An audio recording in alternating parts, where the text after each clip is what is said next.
Hey everybody, Brad Souza here, CTO at AVI Systems, and have I got a question for you that I never imagined I would ever ask. How do you lead tech for a company started by one of our country's founding fathers? Like a Revolutionary War hero, like Paul Revere. Well, today on Eyes on Impact, we have Chuck Sharnagle, CIO of Revere Copper, the first manufacturing company of any kind in our country.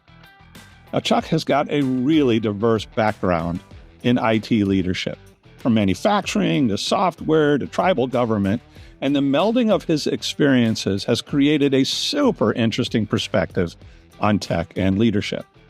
So in this episode, we'll unpack how you lead innovation in a company that's over 200 years old and lead it in a way that moves forward the business of that company while at the same time honors the tradition and history that's made that company great. We'll talk about why our industry teaches emerging tech leaders to say no, like to everything that's the first answer. And then as a result, we will all wrestle with the IT neglect that's sure to follow.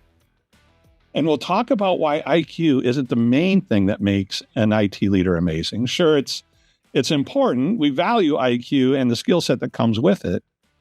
But today's tech leaders also need a high dose of EQ and AQ to really lead a team of engineers and creative problem solvers.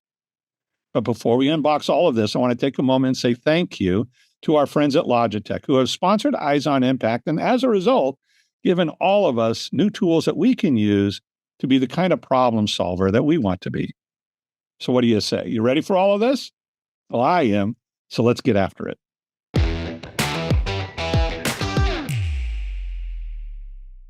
Well, Chuck, it is an honor to have you here with us on Eyes on Impact. As I've prepped for this call today, there's been several things that I think I've learned about you. And I'm just excited about having a conversation around your leadership style, how you see IT moving forward, your company, all the kind of great things. Before we get started in the tech conversation and the leadership conversation, how about we just spend a few minutes and get to know Chuck Sharnagle. So how did you get involved in the industry? What drew you into this crazy world of tech, and how'd that all start for you? Well, first of all, Brad, thanks so much for having me on. I certainly appreciate it. It's funny, looking back, I really didn't think I was going into IT back in high school. That wasn't the original plan.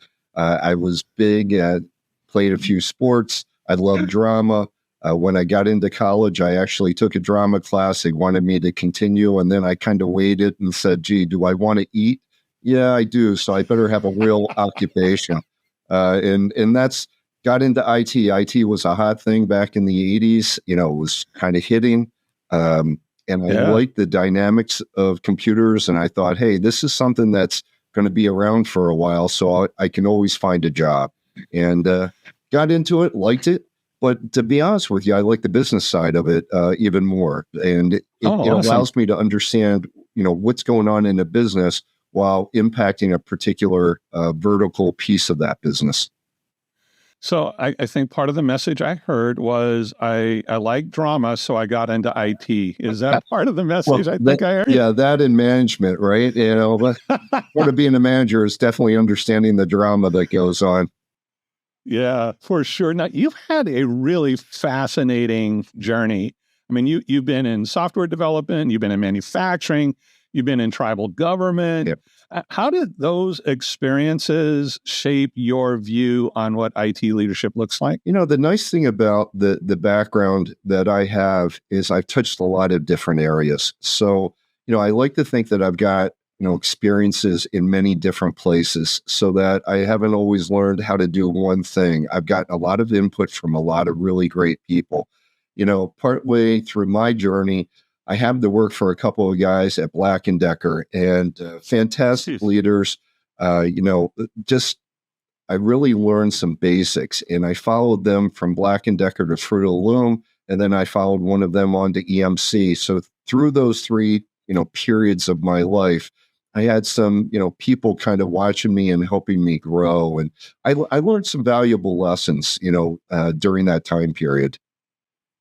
So you've had some good mentors, it sounds like, that help Yep. shape some of your thinking. Give me an idea of an aha moment as a young, Well, aspiring IT leader that began to kind of shape yeah. who you are today. Well, when I was at Black and Decker, one of the things that kind of hit me was we had a logo that was one of the most popular logos in the world at the time, and this was back in the Yeah. 90s.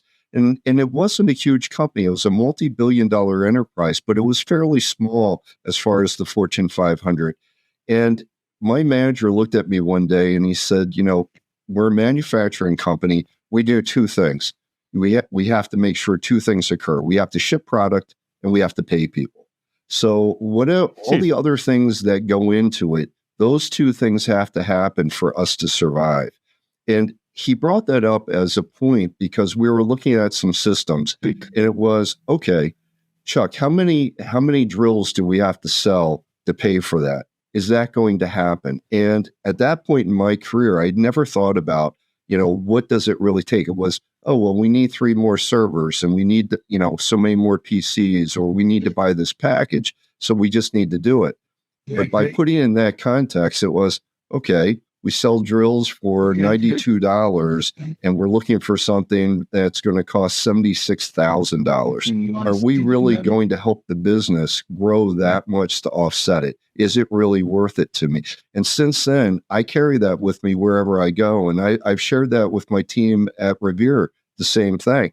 Look, bright, shiny objects are all well and good, but are they going to move the needle enough to pay for themselves and provide the value? And if it doesn't, then we shouldn't be looking at that new bright, shiny object. Yeah, that's a great story. I had a meeting not so long ago with a customer, as a healthcare provider.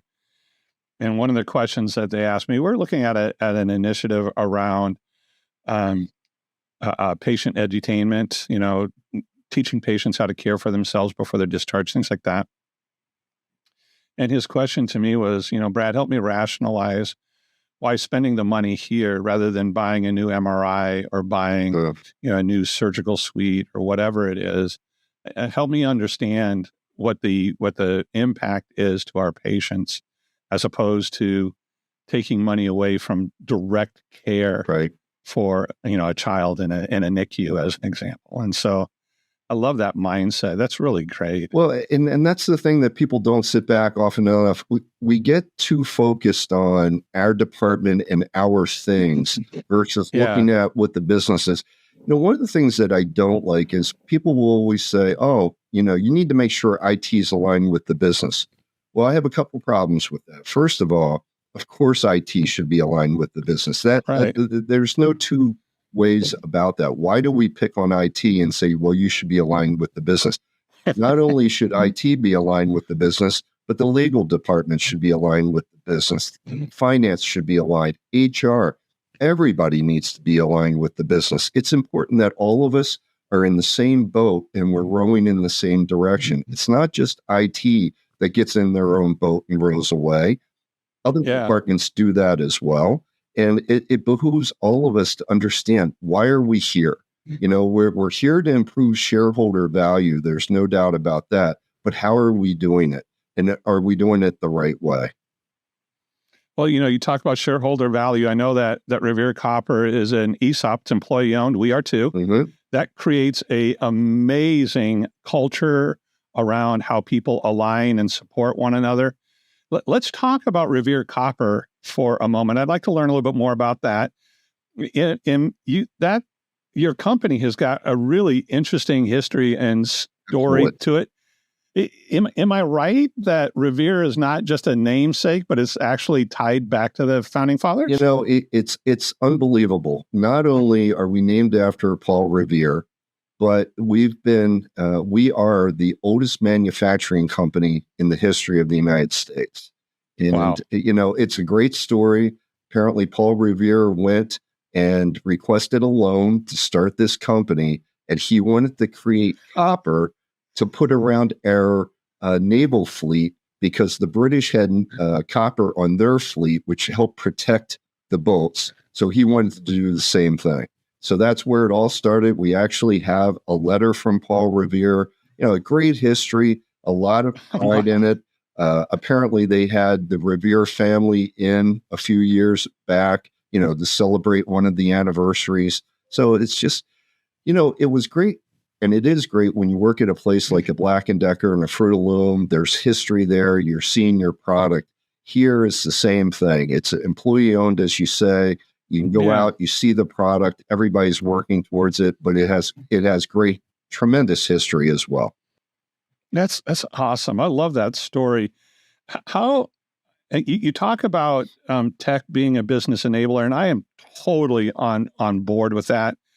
How does tech help Revere Copper keep its promise, move the business forward? Are there one or two challenges that in the business today that you can talk about that you think IT is particularly suited for helping out? Well, I think, one of the challenges that I face is, making copper is one of those businesses where, you find yourself sometimes surviving despite everything. And, the fact that you survived over 200 years is rather incredible. They've gone through, many more downs than ups. The good news is over the last couple of years, the up has occurred more, and it is allowing them to grow and bring somebody like myself in to focus on IT and expand the team.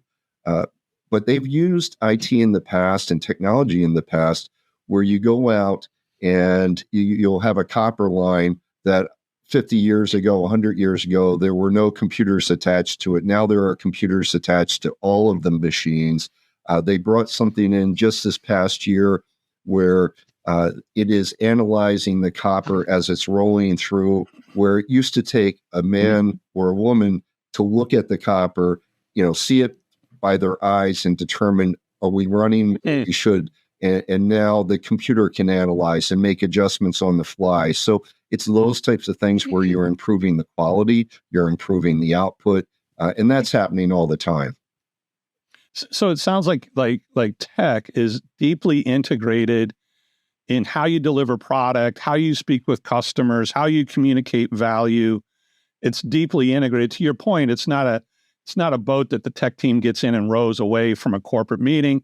It's actually in the boat alongside others moving the business forward. Absolutely. And it's only going to be ingrained even more in the years to come. As we get up to speed, as I would say, with the rest of the back office applications, certainly out in the plant, there are tremendous opportunities for AI and other technologies to take us to higher and higher levels as far as where we're at today. Yeah.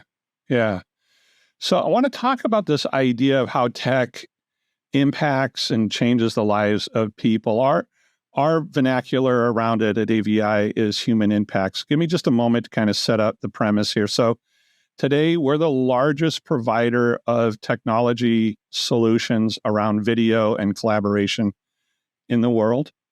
And so the tech that we deal with is like UC cloud services or broadcast or streaming or signage and blah, blah, blah, all that kind of stuff. But what we end up actually delivering are things like an office that you don't have to mandate to go back to. It's actually the tech in the office. It actually endears people to come and to collaborate, or solutions that enable people all over the planet to share ideas and move ideas forward, build a community together, and never, even though they've never met each other personally, they feel this trust and connection to each other. So that's kind of the human side of what we do. Does this concept that it's more than just the spec, it's really how tech impacts people, does that resonate with you? What's your thoughts on that? Absolutely. And it's funny, in your business, I've actually been using this type of telecommunications since Black & Decker.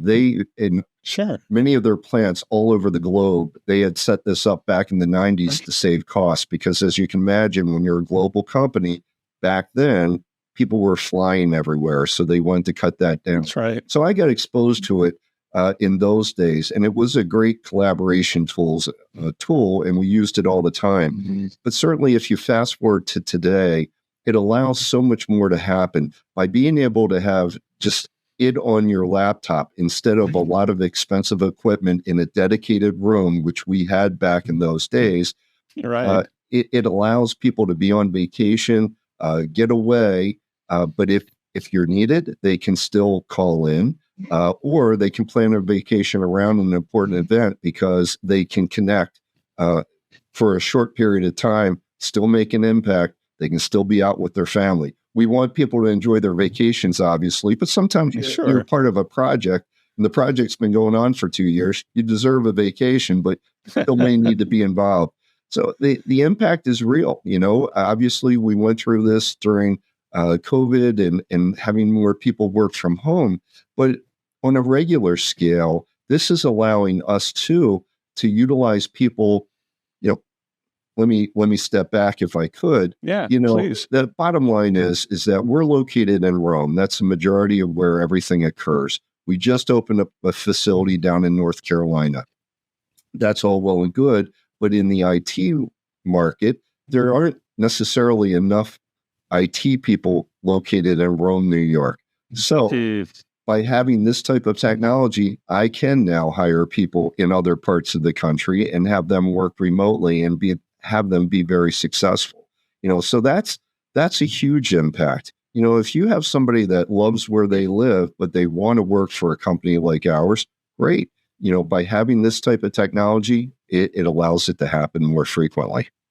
Yeah, I love that. So early in my career, I spent a few years with the Navajo people and with the Hopi people. And my purpose of working in Four Corners, that part of the Southwest U.S., was to bring tech into these small rural school districts.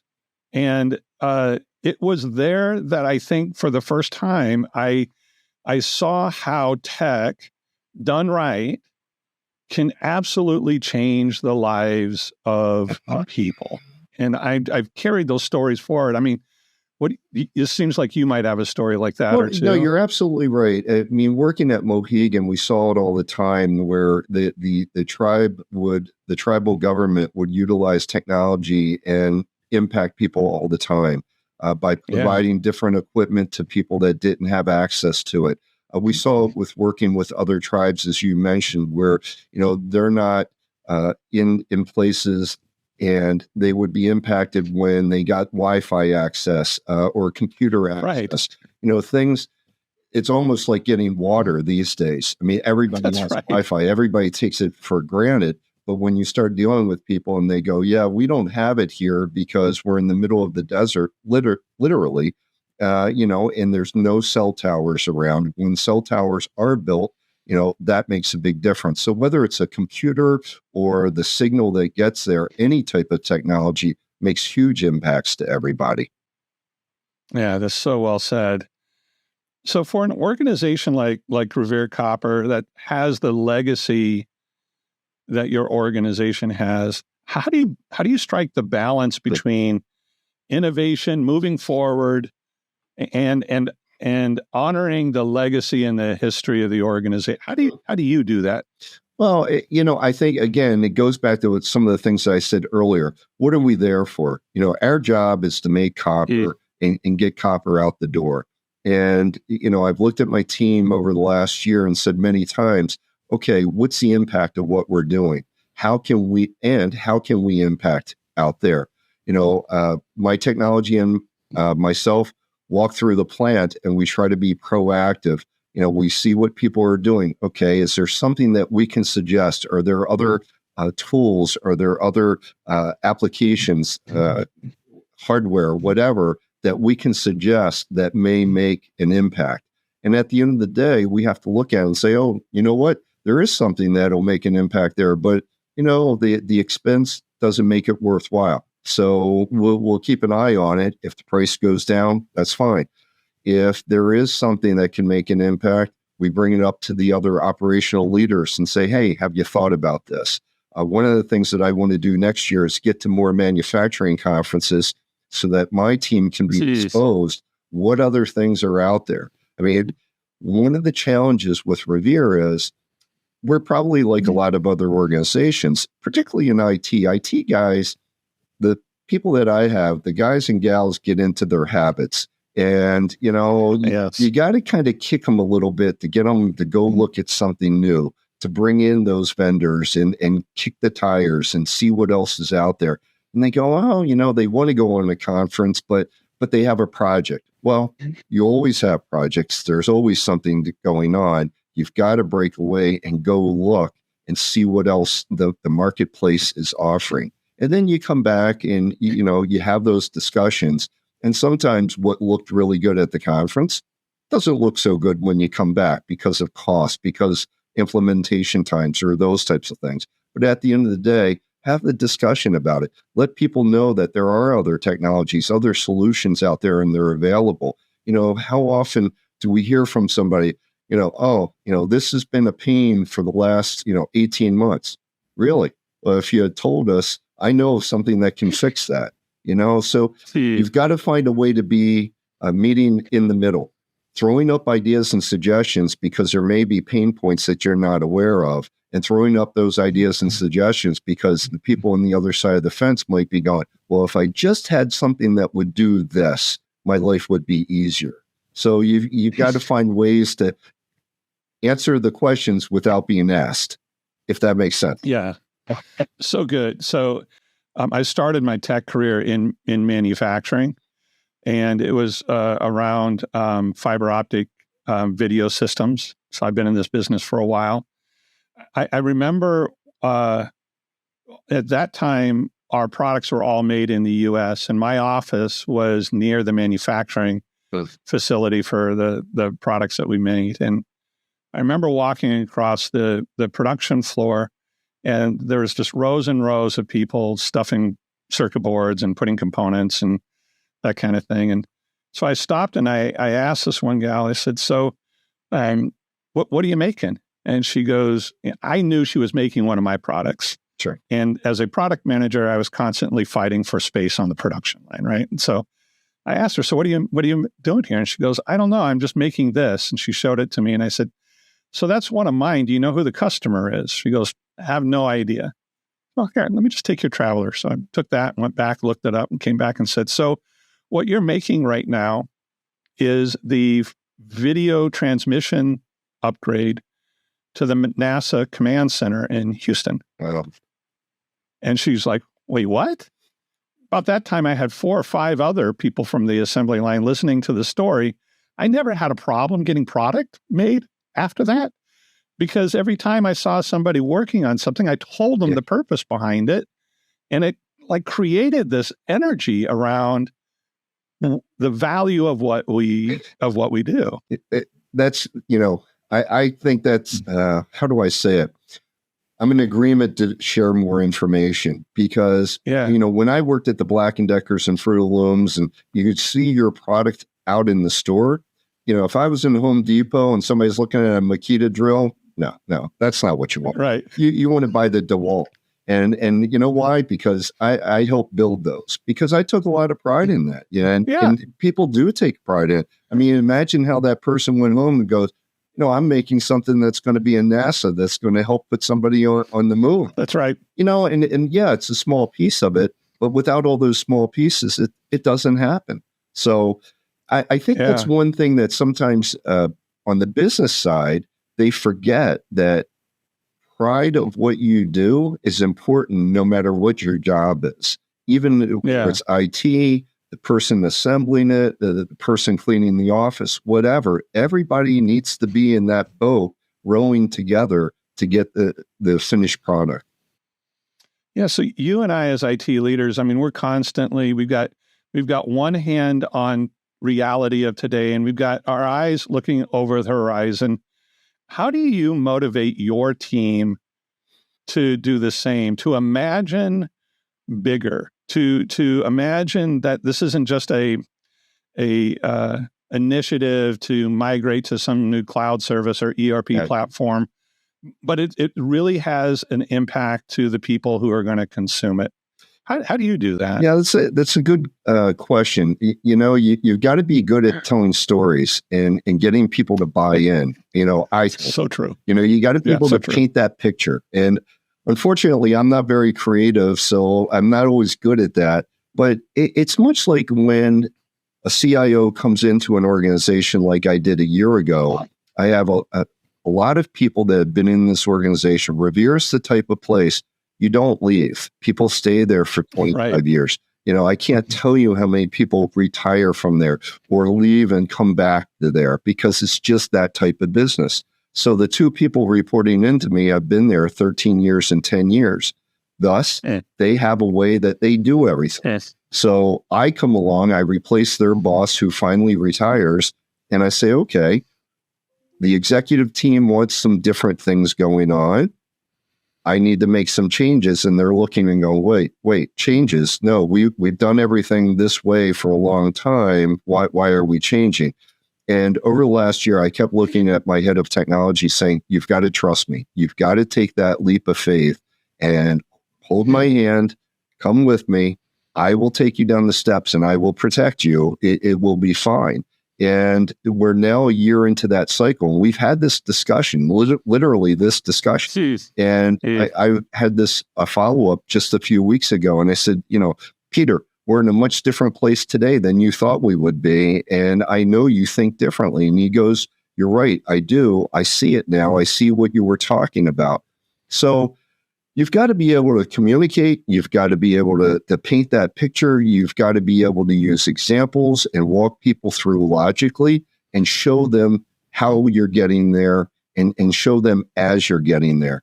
As you're making progress, point it out. Hey, look at where we are today versus 3 months ago, 6 months ago.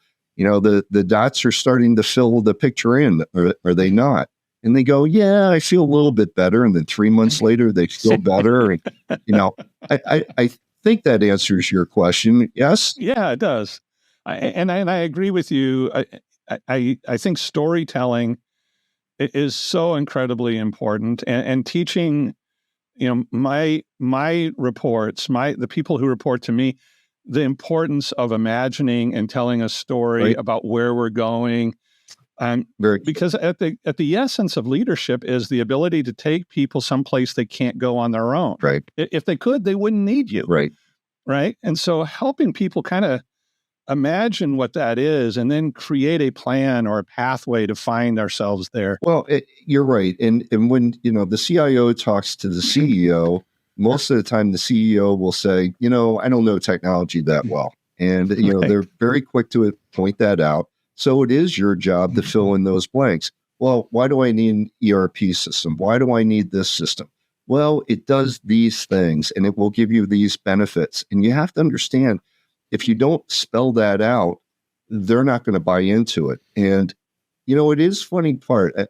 I'm an older guy. I've been around the block and I kind of know how to communicate much better today than I did 20 years ago. And I try to tell my team, listen, the reason we have goals is because you want to be able to make a case for yourself at the end of the year. You want a bigger raise? Well, your manager needs to justify to me, what have you done? Same thing. You want to go in and you want me to ask for a new system. You want us to get new technology, get funding. Well, I have to build the case. So if I go in there and say, well, my team wants this, and that's the end of the story, the CEO is going to go, yeah, so I don't care. But everybody wants something. Exactly. Right? But if I can go in and say, I'd like you to consider, funding this project. This is the cost, but here are the benefits. And I can walk through and I can tell that story and I can paint the picture of how much better off we're going to be at the end of the day, not just a return on investment, but, how the impact to the team will be and the impact to the users will be. Then the CEO can sit back and go, oh, okay, I can see that. I understand. I've heard about those pain points. You're going to alleviate some of that. It's a reasonable cost. Here's the payback. Then it makes sense. But you've got to walk people through. You just can't go in and say, I want this, and they're going to understand, because they don't. Yeah, for sure. I'm going to stay on topic, but I'm going to transition us just a little bit. And I'm going to do my best not to put words in your mouth. But I think I've heard you say something like this. There's this thing called IT neglect. It's where we don't do what we're supposed to do, and we find ourselves. I think your premise is that we find ourselves more upside down than right side up, and part of the reason we get there is because as an industry, we've trained IT leaders to say no first. Yeah. That, So talk about that a little bit. I'd love to hear more. well, we had that problem, at Revere where when I first came in, I sat with a lot of the users and I just said, what's working, what's not working. Well, they had their issues. And one of the things that they said was IT always says no. And, that, and well, you always have the customer is always right. Well, the customer is not always right in my mind. The customer has an idea of what they want. And sometimes we have to get them to the right place. And they may not understand why they're not right. As far as saying no, you can't say no, but there are ways to say no while you're not saying no. Thought and reason and walking them through the scenario, there are maybe a lot of pieces of information they're not aware of. So a big part of our job in IT is to teach and train and explain. And I don't know that there's enough of that goes on. Again, there are a lot of IT leaders out there that they can talk technology, but they can't talk the reasoning and the business behind it. And I think that's the piece that's lost. They'd rather come out and say, well, no, we're not doing that. That doesn't make any sense. But the user is left sitting there going, that's right. Why? It makes sense to me.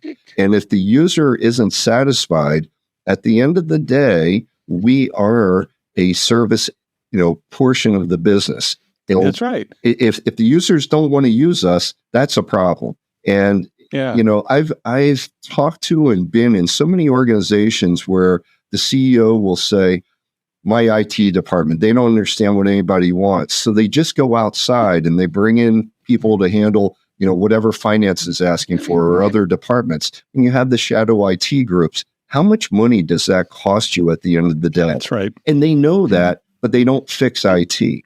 And just because somebody is really technical, I don't know that means that person should lead an IT group. And you need to be able to have these other skills and understand what you're being asked, but more importantly, how to respond and what information should you give back. And yeah, the answer may be no, but it's often how you're saying those words. Yeah. So I'm gonna pull the thread on that a little bit because I find this really fascinating. This part of the conversation really engaging too. And that's for so long in the IT space. I think we promoted people who had a very strong IQ because they had this unique skill set. It was tied to a unique technology or platform, and they could excel faster than anybody else, whatever it was, whether it was code or hardware or whatever it was. Today, I think equal to the IQ is an EQ. There's an emotional quotient that goes along with it, because if they can't empathize with what the customer wants it to do, then they'll design something that meets the spec, but is never consumed. True. Yeah, and then I would say that there's maybe even a step beyond that today that's more of an AQ, and it's really around how adaptable are they because things change so fast. I'd love to hear your thoughts on this. That's a lot right there. Because the adaptive is extremely important. I think that's one of the a principal requirement of IT people. You need to understand when you get involved in a project or a request that things change and you just have to accept it. And I learned that a long time ago where, okay, we come in, we gather the requirements, and then, you're 3 days in, 3 weeks in, whatever. And the customer comes back and says, we can't do it that way. You know what? We forgot we need this, or the situation changed. And people in IT lose their mind. I've been coding, for the last 2 weeks. Now you're asking me to change. Guess what? If the business changes, then the business changes, and you need to change with the business. And you've got to get it out of your head that, well, I put this time in, so I've got to finish it. No, you don't. If the business says that's no longer important, you've got to do it. And, Brad, I think part of it is that there, some people are good in different roles, and and that's okay. I've got some guys working for me. They're incredible developers. And when I've talked to them about these types of problems that we're having with our user community, one of mine have looked at me and said, Chuck, I'm not a business analyst. Talking to the customer and gathering requirements, I'm not overly good at that. I'm good at writing code. And we have a lot of code writers. We don't have business analysts. And the user community continues to wonder, why are we not giving them what they're looking for? And it's because I have people that don't know how to pull that information. They don't know how to ask the right questions. So those little subtleties make a big difference. And to your ultimate point, I think in the role of the VP of IT, the CIO, the director of IT, if they can't have simple business conversations and understand the impact, then they're in a position they shouldn't be. And you're right. How many people are in those roles today because they are the most technically talented individual in that organization? But that may not be enough to be the manager of that organization. And, at least if I was the CEO, I don't want the geekiest IT person in that role. I want someone that we can all communicate to, and they can decipher what I'm asking for and then deliver it. And you really need those skills. Those soft skills, I've argued from many, many years ago, I can take anybody and teach them how to code in the latest language. The harder part is getting them to be able to communicate with the customer and having the soft skills to be good. I've hired people in the help desk, over the last 30 years, and those are the tough ones. You bring somebody in, they can answer a question, but they don't answer it in a good fashion where the customer understands, where the customer appreciates it. They just say, oh, click this button and do this, you'll be fine. And they walk away, and the customer, what? And they're still sitting there and they don't know. I'd rather have somebody that says, here's step one, here's step two, here's step three. Did it work for you? How else can I help you? Those other skills will buy you repeat business and get you much further down the line.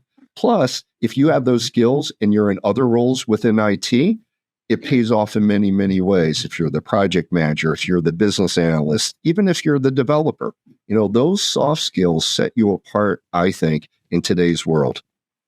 Yeah, that's so good. I had this conversation not so long ago where it was with a customer, and it was kind of a classic, Brad, we need help with a return to the office strategy.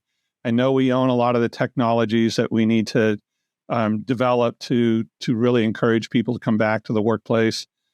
And then it centered around what we used before the pandemic doesn't work for us after the pandemic. And this person, had this title in the IT stack with a bunch of acronyms after it, and has a very, very deep, long, hard worked for set of skills around a particular brand of technology. And after we talked several times on the topic, I stopped and I said, what we're facing is not an engineering problem. What we're facing is a career path problem. Because you can't imagine a world where the brand that you have spent so much time developing a skill set in is not the primary brand that you deliver your services with. And if we can help you understand how to transition your skill set from a brand to a leadership and a design concept, you'll catch on fire. This problem will all of a sudden not be so big. And that's what happened. And he's crushing it and killing it. And it's because he struggled with adapting his mindset from, I'm used to this brand. I've spent years developing my skills in this brand. And now I have to do something else. Now he loves it, but it was a struggle. Well, I learned that a long time ago too. I don't care what we buy anymore as far as who makes it. Right. I used to, and that was 20, 30 years ago. But I look at my team now and go, oh, you like XYZ as a computer supplier? That's fine with me. I don't care. I want the best one that's going to be the cheapest, support us the longest, last the longest, and check all these boxes. At that point, you can pick what you want. If this product can do what we're looking for, that's great. If it can't, get rid of it. I'm not tied to any product. I'm not tied to any vendor. I'm not tied to any partner. Partners are extremely important. That is one that I'll probably be more tied to than anything else. Yeah, for sure. But the hardware, what do I care? There's no value there anymore. A computer is a computer, and the difference between this one and that one is minuscule compared to the services that I need to provide. So that's a tough lesson for some people. Some people are really tied to it. Yeah. I'd like to ask you a personal question, and it's really around this thing I think I've seen as I connect with CIOs around the planet and CTOs. And what I think I've discovered is it's hard for us to build a community of people who are like-minded and challenge one another to level up, think bigger, find new ways to innovate. I know that I belong to a number of associations and groups, but that's not what I'm talking about. I'm talking about building a circle of people that kind of help move me forward. Have you figured out how to solve that problem? How do you find motivation for you to keep thinking big? Yeah, that's a good question. I haven't found that in any of the groups either. It's the challenge for me. I guess how I do it is I always want to do better. I always want to find a way to improve the business. And that's really what I look at. When we sit and we look at our goals and you say, gee, I want to roll this out and I want to roll that out. Okay, what's really the impact to the business? I get excited where we make 500,000 pounds of copper a day. So, it's a lot of copper. I mean, it really is. That's a little bit. Yeah. So I look at it and say, okay, if I can find a technology that will reduce our cost by, a penny per pound, that'll add up, and that'll add up big time. Or a tenth of a cent per pound. It doesn't matter. You can pick anything you want, but that's how I tend to look at things. And that's how I try to challenge myself. And I try to bring this up with my team on a fairly regular basis. What are we doing to impact the business? How are we trying, to find ways to do just that? So a lot of it is really self-reflection and introspection to continue doing it. That's a really interesting comment because I do belong to some groups too, and some groups are just all about being in the group. And, they expose you to some new technologies and things like that, but you don't have, that's a really good question. And that's not one where we ponder those types of questions. I have other groups where it's connecting with other people in other professions and those types of things. But we really don't talk about that. So it's more just me trying to say, okay, how am I making an impact? Yeah, for sure. I love that. And the bigger groups there's purpose behind it. I belong to them. Yeah. They've got value to me. They're good. But having a smaller circle of IT leaders that challenge me to think bigger, are not afraid to say, what's going on in your head, Brad? Those kinds of things are so, so important. And it's one of the motivations, quite honestly, for this podcast is to try and help, build a sense of community and people to connect with each other. Chuck, I've loved this conversation. You probably don't recognize that we're almost out of time. It's been a great conversation with you. I'd like to ask you a question for those who are listening that might aspire to be a CIO one day, or maybe they're a manager and they want to become a VP. What's a good piece of advice that a mentor gave you that you pass on to others for those who imagine themselves as a leader, not just a doer? That's another really good question. I think there's a couple of answers to that. I mean, one of the things is recognize talent and grow talent. We had somebody apply for a position on the help desk one time, and my help desk manager brought me the resume, and she had talked to him, and I looked at the resume, had absolutely no experience, had graduated from college, was basically looking for their first job in IT. So it was one of those, how am I going to get experience if nobody will give it to me? But they had worked at the airport. And this was many years ago when they had the people outside the airport grab your luggage. And they're doing it again these days, but it was a long time ago. And he had it all written up, what he did. And he said, I deliver superior customer service. And that caught my eye in the resume. And I said, if you like them, hire them, because that's what I'm looking for. And my point is that when you talk to your people or you're looking at new people, there are keywords that set them apart. There are things and things that they'll say where you go, that person gets it. Grow that talent. Give people an opportunity. It's so gratifying to see people grow through their careers. And as a leader, that's what you should be there for.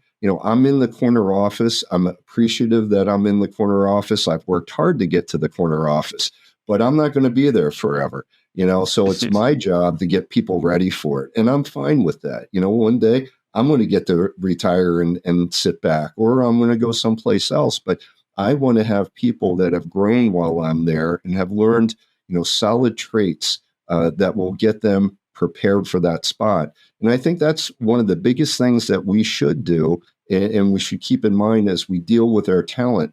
Hey, what can I do to help them today be even better, and not worry about them taking your job? If you're doing well, if your team's doing well, everything will fall in line the way that it should. And the real question is, how did you improve the lives, of the people that work for you and help you? Yeah, well, that's the drop the mic moment for us today. I love the conversation, Chuck. I really, really respect what you've shared and honor you and the time. Thank you for being so gracious with your time with us. And I just want to say thank you one more time for joining us on Eisen Impact. Well, thank you, Brad. I appreciate it. I thought you had some great questions. You definitely keep me on my toes, but it was all very enjoyable. I love the discussion.